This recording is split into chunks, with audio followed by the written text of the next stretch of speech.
From the Newstalk ZB newsroom, this is Newsfix.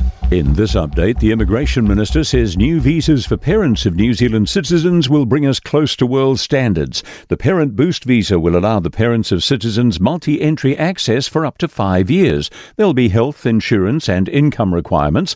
Erica Stanford says these requirements will prevent further strain on public services but make New Zealand an attractive place for migrants to come. Ms Stanford says it'll help New Zealand attract skilled migrants from around the world. The National Guard has been deployed in Los Angeles as anti-immigration enforcement protests erupt across the city. More than 100 people have been arrested in ICE raids as part of President Donald Trump's extensive crackdown on illegal immigration.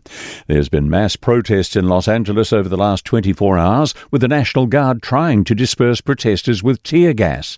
Homeland Security is condemning the protests and calling for the targeting of law enforcement officers to end and for the mayor and governor to call for it to stop. A new AI-led underwater robot could change the way the mussel farming industry works. The University of Canterbury-created robot is able to navigate and scan shellfish to give key data on quantity and size. Professor Richard Green says it'll expand farming without being expensive and could be worth up to $80 million a year for the mussel industry alone.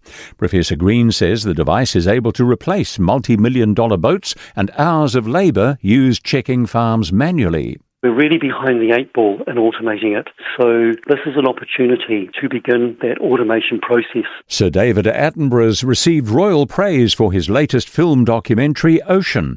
In his address covering ocean protection in Monaco, Prince William has urged world leaders to save the world's seas. His Highness recently appeared in Sir David's film Ocean about protecting marine life.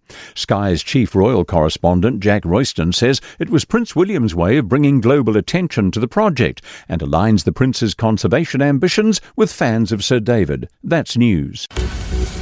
In sport, All Whites coach Darren Baisley believes the 1-0 win over Ivory Coast was valuable preparation for the World Cup next year in more ways than one.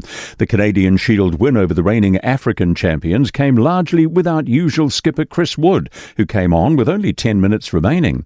Baisley says it was a big season for Wood, so they're balancing giving him the rest he needs and seeing some other options up front with an eye to the World Cup. A women's State of Origin fixture could be headed to Christchurch next year at the soon-to-open One New Zealand Stadium. Sydney's Daily Telegraph reports the NRL seeking interest from Tourism New Zealand to help stand up the event. South Sydney led the Raiders 12-0 moments ago in the first half of their NRL game in Canberra. That's sport. I'm Joe Gilfillan. For more news, listen to Newstalk ZB live on iHeartRadio.